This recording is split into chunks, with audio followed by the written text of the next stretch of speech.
여의도맨션 구독자 여러분 안녕하십니까, 박정호입니다. 자, 오늘은 제가 독특한 구도 앞에서 이렇게 방송을 하게 됐는데요. 오늘은 미니 강의 하나 준비해 봤습니다. 사실 오늘 무료 특강도 좀 홍보도 해야 될 것도 있지만 정말 상황이 시급하게 바뀌고 있습니다. 그래서 이 부분을 좀 정확한 통계와 숫자를 가지고 말씀드리지 않고서는 크게 낭패 보실 수도 있겠다 싶어가지고요. 그냥 우리 조 PD와 나란히 앉아서 말로 왁작지껄하고 늘상 하는 것처럼 친숙한 어투와 형이 동생에게 야, 경제는 이런 거야, 이렇게 쉽고 편하게 들을 수 있는 컨텐츠로 만들 게 아니라 조금 우리가 진중한 판단을 해야 된다라는 생각 때문에 이렇게 구도를 좀 바꿔봤습니다. 정말 자산시장의 큰 변화가 도래하기 직전입니다. 실제 가장 제가 크게 우려하는 건요, 다른 무엇보다도 본격적인 금리 인상 시기가 도래하는 게 아닌가, 바로 이 우려 때문입니다.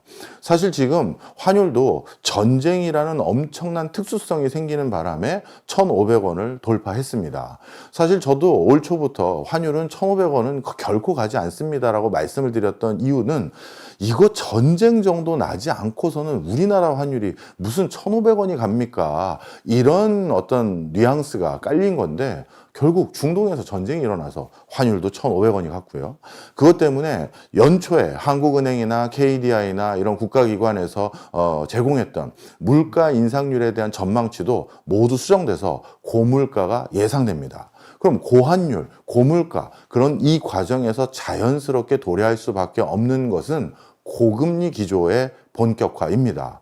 올 연초부터 우리 모두는 이제 본격적으로 올해는 금리 인하 기조가 시작되고 몇 번이나 금리가 인하될 것인가를 기대하면서 그거에 발맞춰서 주식 투자도 했고 코인 투자도 전망했고 부동산에 대해서도 우리가 나름 전망을 해왔습니다. 그런데 전쟁으로 인해서 그 기조가 싹 다 바뀌어가고 있는데요.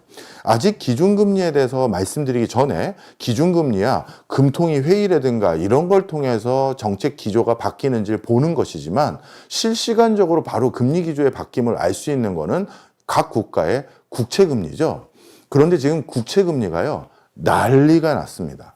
지금 미국, 독일, 영국, 일본 이 국가들의 국채금리 변화폭을 제가 정리를 좀 해왔는데요. 보시면 이번 2년 만기, 10년 만기로 구분이 되는데 미국 같은 경우는 2년 2월 달 말 대비 51bp가 올랐고요. 2025년 말 대비 42bp가 올랐습니다.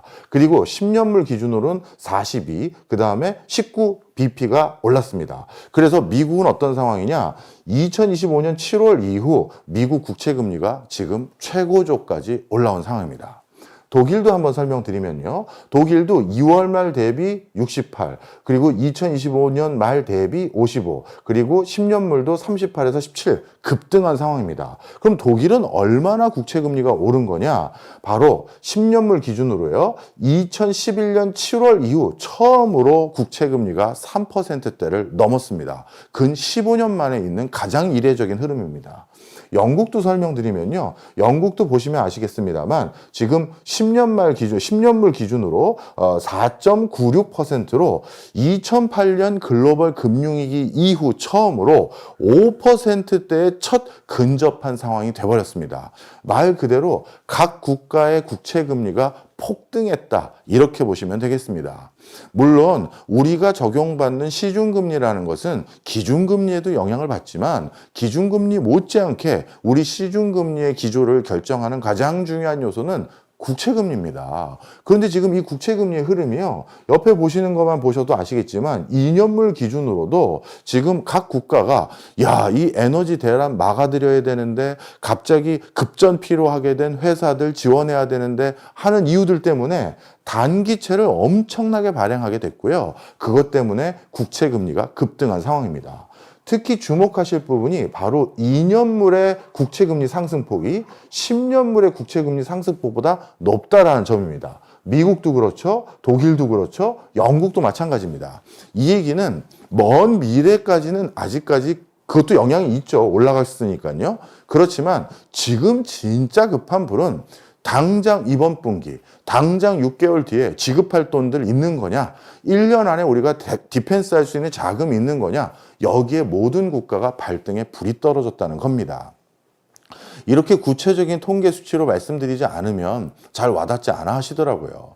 제 주변에서도, 그리고 요즘은 무료 특강 이 홍보 때문에 제가 다른 채널들 모처럼 많이 투어 아닌 투어를 했는데요. 여기저기 PD님들하고 얘기 나누거나 작가님들 또 그쪽 그 채널 어떻게 보면 소유주들하고도 전화 통화로 뭐 이런저런 소통할 때가 있었는데, 형님 뭐 그 금리 많이 올라요? 뭐 이런 너무나도 뭐랄까요, 아니란 답변들을 하시는 분도 계시더라고요. 그래서 저도 이제 친한 지인이니까, 야, 너는 어떻게 그래도 경제 전문 채널을 소유하고 있는 사람인데 그걸 그렇게 물어? 당연히 지금 난리가 난 수준이야. 이렇게 말을 하면서 정말 아직 시급성을 인지하지 못하는 사람도 있구나라는 생각이 들어서 이 통계를 가지고 온 겁니다. 실제 보시면요, 지금 그 묵직하다는 10년물 국채금리의 흐름도요, 급격히 상승 기조로 바뀌어가고 있습니다. 보시면 전쟁이 촉발됐던 2월 말부터의 흐름인데요, 이 10년물 국채금리만큼 가장 안정감 있는 그 금융자산은 드물거든요. 그런데 이 꺾은 선 그래프가 확연하게 움직임이 달라졌다라고 생각할 정도로 지금 급격한 움직임들을 보이기 시작했고요. 특히 영국 같은 경우는 단기적으로 유동성 위기가 있는 거 아니냐라는 생각까지 이르면서, 특히 수에즈 운하를 통해서 많은 원유와 천연가스를 수급받는 나라 중에 하나가 또 영국이기 때문에 이런 것들이 즉각적으로 반영된 금리 추이를 보이고 있다, 이렇게 생각해 주시면 좋겠습니다.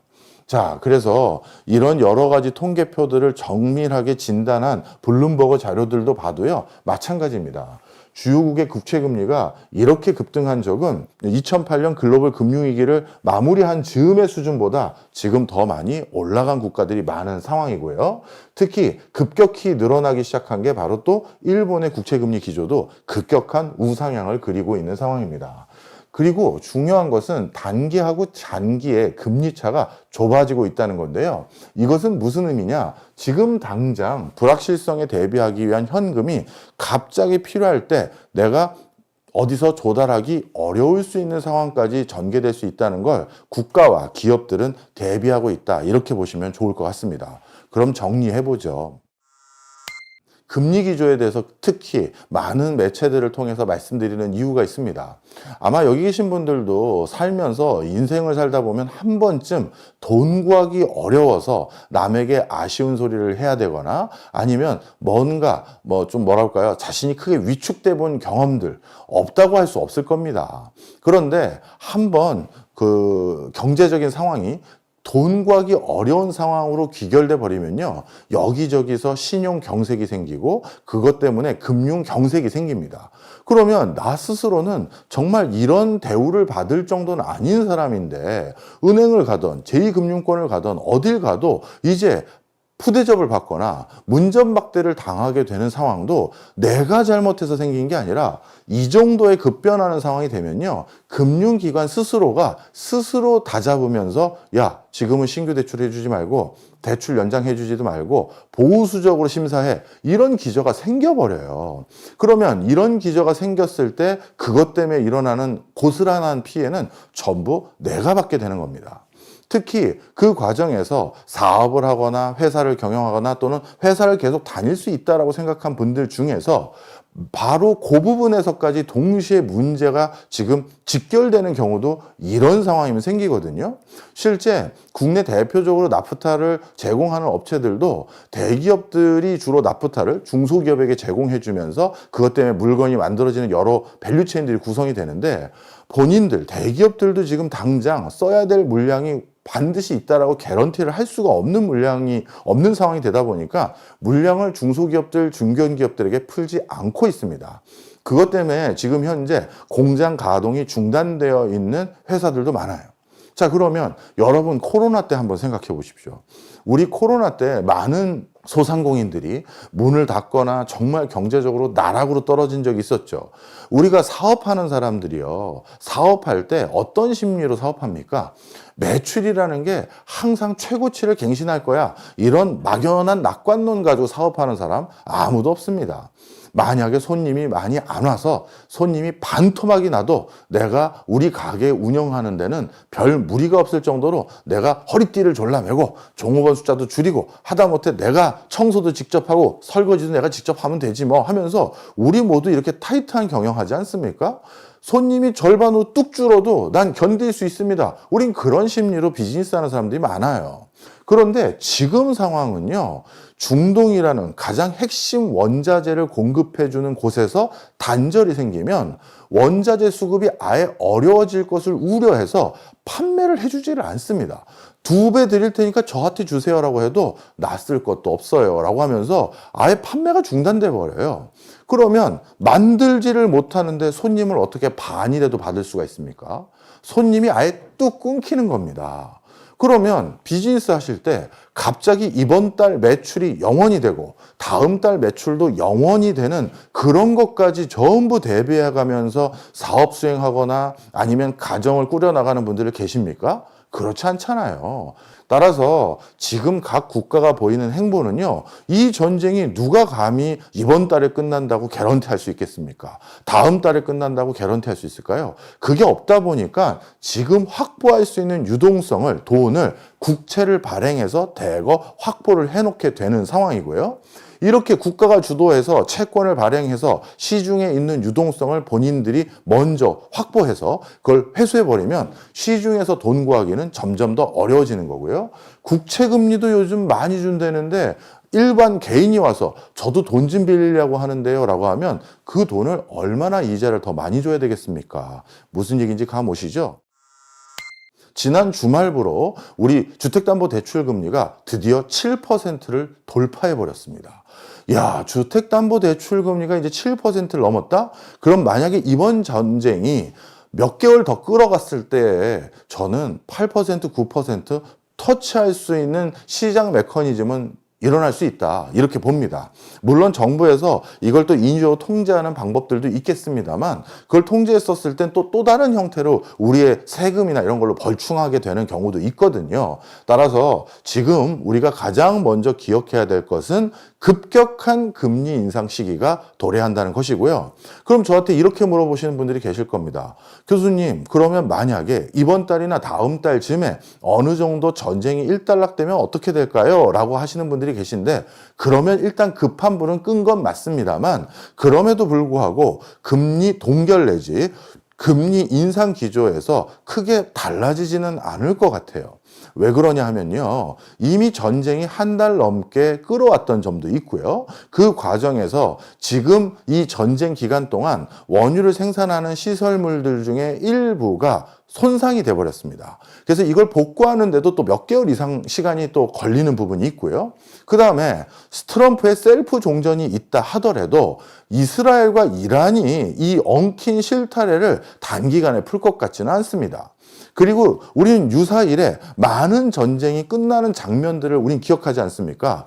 전쟁의 마지막 장면은 늘 회의 테이블에서 국가 수반들이 아니면 국가 수반을 대리해서 사인을 해야지만 끝납니다.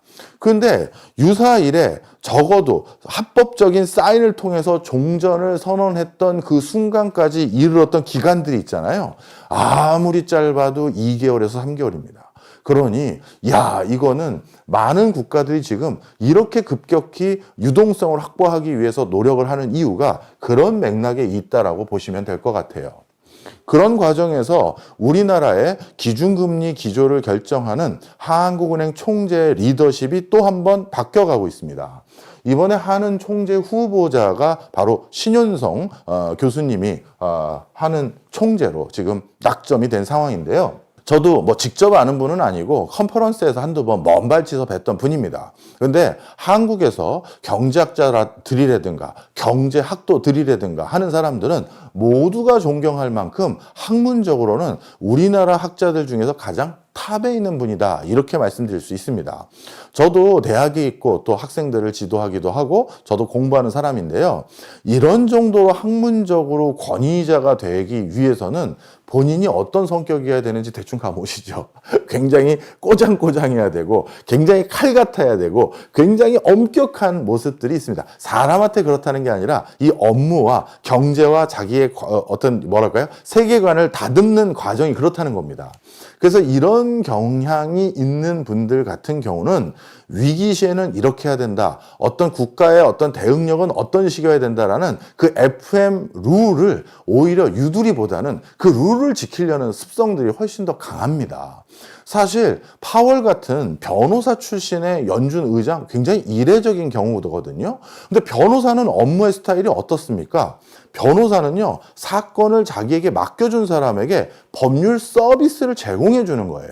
그러다 보니까 서비스 마인드가 몸에 있습니다. 그래서 연준의 공식적인 회의 결과, 그 결과를 발표를 하는 파월 의장의 발언과 파월 의장이 혼자 개인 활동을 하면서 월스트리트 저널이라든가 아니면 뉴욕타임즈라든가 이런 데서 인터뷰했었을 때 발언 내용이 사뭇 달라서 우리 언론에서도 아니 파월이 지난주에는 이렇게 얘기했는데 왜 이번에 이렇게 얘기하죠? 이렇게 보도할 때가 많거든요. 그런데 그 파월의 발언을 자세히 들여다보시면 역사에 남는 연준 몇 회째, 몇 번째 회의에서 의장이 뭐라고 기술했다, 이건 역사에 남는 거거든요. 미 연준 사이트에 가보면 연준 회의에서 나왔던 내용들이, 의사록이 전부 풀텍스트가 공개가 됩니다. 따라서 이건 묵직한 거예요. 거기에서 하는 공식적인 발언과 개인 활동을 하면서 언론에게 인터뷰했었을 땐 어떻게 보면 립 서비스가 좀 들어가는 거죠. 그래서 파월 같은 경우는 변호사라는 입지 때문에 이 두 개가 밸런스가 좀 다르고 톤 앤 매너가 좀 다릅니다. 그런데 교수라는 직함을 가진 사람은요, 그리고 국제기구에서 오랫동안 일했거든요. 이 두 가지 직업은 좀 안타깝지만 갑의 위치에 있습니다. 학생들에게 일반적으로 학점을 부여하고 학생들을 평가하고 내가 평가받는 경우도 있지만 주로 교수는 국책기관들, 공무원들 또는 뭐 예를 들어서 국가 위정자들, 학생들 다 평가를 하러 다니는 위치에 있거든요. 국제기구도 마찬가지입니다. 그러다 보니까 어떻게 보면 언론에서 기준금리 기조를 설명하거나 현 경제 상황을 설명할 때 국민들의 마음을 다독거리거나 안심시키는 행보보다는 있는 그대로 설명해야 된다. 그리고 이걸 빨리 해결해야 된다라는 입장을 더욱더 고수할 가능성이 많습니다. 그래서 요즘 보도된 내용들을 전부 살펴봤더니요, 실용적 매파다, 이렇게 분류하는 수준이에요. 그래서 물가가 안정화되지 않았었을 때, 아니면 물가가 뒤숭숭하다고 생각했었을 때 그 어느 하는 총재보다도 고강도 금융정책을, 통화정책을 사용할 가능성이 높은 상황입니다. 그 다음에 기대 인플레이션에 선제적으로 대응해야 된다는 것을 중요시 여겨왔던 학자 중에 하나입니다. 그러면 지금 중동발 위기가 터졌는데 이게 인플레이션이 고착화되는, 고물가가 고착화되는 걸로 흘러가지 않게 만들기 위해서는 선제적으로 금리 기조를 단행해야 된다, 이런 논조로 이어간다면 국채금리 오른 상태에서 기준금리까지 올라가 버리면 우리 시중에 여러 시중금리들은 정말 부담감이 커질 수밖에 없는 상황이에요. 물론 이런 것들에 대한 배려를 해주시면 좋겠지만 그게 꼭 그렇지 않을 가능성도 높은 것이거든요. 그리고 또 한 가지, 금리만으로는 경제 통제가 어렵다는 시각도 가지고 있습니다. 이건 두 가지 해석이 가능한데요. 금리만으로 내가 원하는 경제 상황을 연출할 수 없다고 생각했다는 건 정부의 도움 아래 같이 어떻게 보면 합을 맞춰야지만 효과가 발휘될 수 있다는 얘기고요.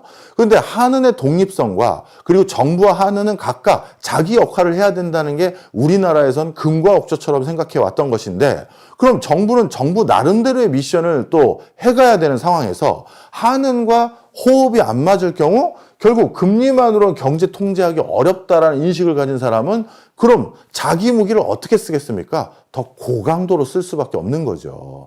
그래서 정리를 하자면 정말 예전에 볼커 같은 수준의 금리 인상을 단행해버리면 어떡하나, 이런 걱정도 아예 배제할 수는 없을 것 같습니다. 자, 바로 이런 내용들이 지금 우리가 금리부터 챙겨야 된다. 그리고 금리 인상했을 때 내가 충분히 대응할 수 있는 여지가 있는지 그거부터 살펴야 된다라는 말씀을 드리게 되는 맥락입니다. 마지막으로 이 말씀을 드리겠습니다. 그럼 교수님, 제가 주식시장에 투자해 놓은 것들, 이런 것들은 어떻게 해야 됩니까? 라고 했었을 때요. 거기에 대해서도 좋은 시사점이 있는데요. 2010년도부터 코로나 터지기 직전까지 대표적인 금리 인상기였습니다. 이 금리 인상기에 어떤 주식시장의 변화가 있는지를 통계로 낸 자료가 하나 있는데요. 보시면 이 기간 동안 한 10여 년 남짓한 기간 동안 가치주들의 수익률은 1.84%였고요. 성장주들의 수익률은 1.82%였습니다. 대표적인 성장주, 지금으로 따지면 우리 뭘 떠올릴 수 있나요? AI 같은 거 떠올릴 수 있겠죠. 지금 당장은 큰 돈이 되지는 않지만 먼 미래를 보고 수익이 날 수 있을 것 같은, 그런데 지금 많은 분들 투자하고 계시지 않습니까? M7을 비롯해서 여러 미국계 AI를 지금 선도할 것으로 보여지는 오픈 AI니 엔트로픽이니 스페이스X 상장들 기다리고 계신 이유들이 그런 거잖아요. 그런데 금리 상승기에는 이렇게 먼 미래를 보고 지금 당장 투자하자라는 그런 주식의 수익률보다 전통적인 가치주, 미국 기준으로 따지면 미국 기준입니다. 정유사라든가 금융주라든가 아니면 전통적인 기호식품이라든가 유틸리티 분야들, 이런 것들이 오히려 세계적인 플랫폼 기업이라든가 미래를 선도할 것 같은 기업들보다 그런 데 투자했었을 때 훨씬 수익률이 더 좋았다. 이 0.02%가 수익률이 훨씬 더 좋다고 얘기할 수 있을까요, 교수님? 하실 수가 있는데, 실제 가치주보다 성장주에 우리가 주목했던 이유가 여기가 수익이 나면 훨씬 더 많이 나기 때문에 그런 거잖아요. 그렇기 때문에 이게 뒤바뀌었다는 건 가치주의 수익률이 그만큼 견조했다라고 판단하시는 게 맞을 겁니다.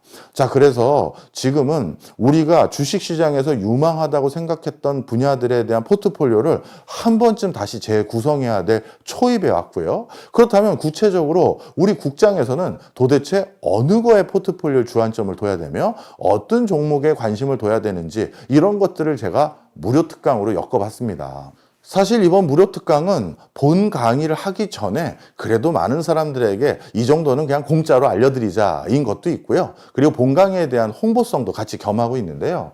사실 이렇게 포트폴리오 전반을 다시 재구성해야 될 때는 전반적으로 두루 경제 현안을 조금씩 전달하는 제 역할도 중요하지만, 한 분야를 정치하게 깊숙하게 공부하신 대가들 다 제 지인들입니다. 제가 수많은 방송, 세미나, 포럼, 심포지엄 이런 데서 만났던 우리나라 최정예 고수들 중에서 지금 이 순간에는 이분의 목소리를 전달해 드리는 게 좋겠다라고 하는 분들로 구성을 했습니다. 우리 이선엽 본부장님, 이선엽 대표님 같은 경우는 지금 증시에 최근에 가장 시황을 정확히 맞힌 분으로 유명한 분이시죠. 따라서 지금 금리 기조가 바뀌고 고환율로 바뀌어버리고 이런 시장 상황에서 이분은 지금 구체적으로 어떤 식으로 진단하는지 꼭 들어볼 필요가 있고요. 그리고 투자자문 회사를 직접 운영하고 계신 박세익 전무님 같은 경우는 요즘 투자자문업 시장에서 가장 높은 수익률을 거둔 것으로 널리 알려진 분입니다. 그럼 도대체 포트를 어떻게 구성했길래 수익률을 내고 계셨으며, 그리고 그 포트에 대해서 어떤 변화를 주실지 당연히 들어봐야 될 대표적인 성과를 내고 있는 인물이신 거죠. 그 다음에 지금 이 모든 변화의 주된 이유는 뭡니까? 국제 정세가 불안정했기 때문입니다. 그래서 요즘 제가 농담 삼아 이분에게 이렇게 표현을 해드리는데요. 우리 경제 또는 정책계의 BTS다. 이분 출연하면 100만 각이 나와요, 조회수가. 자, 우리 조한범 박사님. 이 조한범 박사님은 통일연구원에서 가장 저희 그 국책연구기관에서 존경했던 학자 중에 하나인데, 이분 통해서 아주 방송에서는 노골적으로 얘기 못하는, 방송이기 때문에 또 공공성이 있기 때문에 더 자세하게 얘기 못하는 부분도 있거든요. 있거든요. 이번 기회에 그런 것들 한번 들어볼 수 있는 기회 만들어 봤고요. 그리고 또 한 가지, 금리 기조에 가장 지대한 영향을 미치는 것 중에 하나는 또 부동산입니다. 또 요즘 정책적인 이슈도 있고요. 그래서 김인만 소장님까지 해서 뭐 저도 있고요. 이런 분들과 함께 우리가 전부 다 강의를 한번 들어볼 수 있는 구성을 했습니다. 그래서 아주 세부적으로 이런 분들에게 컨설팅을 받고 싶으신 분들은 뭐 본강의까지 가시면 되겠지만, 그렇지 않은 분들은 적어도 개괄적으로 이런 것까지는 좀 알아주셨으면 좋겠어요 라는 건 제가 펜딩이라는 회사에게 허락을 받아서 무료로 공개해 드리기로 했습니다. 그래서 4월 11일 날 저희 여의도 맨션에서 라이브로 진행이 됩니다. 이때 지금 포트폴리오 개편에선 이런 점들을 좀 주의하셔야 되겠습니다라는 걸 쭉 알려드릴 건데요. 저희 밑에 하단에 고정 댓글에 신청하는 그 신청 방법이 적혀져 있습니다. 적어도 무료 특강은 무료이기 때문에 험한 변곡점 시대에 내 돈만큼은 지킬 수 있는 기회를 잘 살렸으면 하는 바람입니다.